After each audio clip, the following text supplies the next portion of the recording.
எதுக்காக உண்டியில பணம் போடுறீங்க?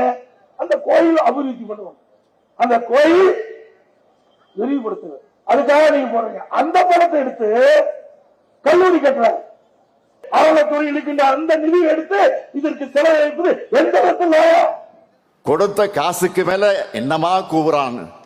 இதுக்கு முன்னாடி பாஜகவுக்கு வெறும் டப்பிங் வாய்ஸ் தான் கொடுத்துட்டு இருந்தார், பேசிக்கிட்டு இருந்தார். இப்ப பாஜக ஒரிஜினல் வாய்ஸாக பேச ஆரம்பிச்சிட்டார். அறநிலையத்துறை சட்டத்திலேயே கல்லூரி தொடங்க சட்டம் இருக்கு. இது கூட தெரியாம நீங்க எப்படித்தான் முதலமைச்சராக இருந்தீர்களோ எனக்கு புரியல. மறைந்த பெரிய பக்தவத்சலம் காலம் தொடங்கி ஏன் மக்கள் தலைவர் எம்ஜிஆர் அவர்களே முதலமைச்சராக இருந்த போது பழனி ஆண்டவர் தொழில்நுட்ப கல்லூரியை திறந்திருக்கிறார்.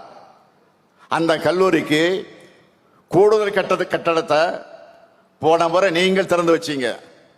அப்ப ஏதாவது மயக்கத்தில் போய் திறந்து வச்சுட்டு வந்தீங்களா? இப்போ நாங்க கல்லூரி தொடங்கினா தப்பா?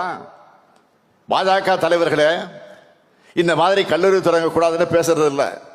ஆனா பழனிசாமி மட்டும் பேசுறாரு. இதை பார்த்தா ஒண்ணுதான் எனக்கு நினைவுக்கு வருது. ஒரு திரைப்படத்தில் வடிவேலு படத்துல தான் ஒரு காமெடி ஒண்ணு வரும். என்னன்னா, கொடுத்த காசுக்கு மேல என்னமா கூவுறான்னு. அந்த மாதிரி பாஜக காரங்களே பேசிட்டு இருக்காங்க.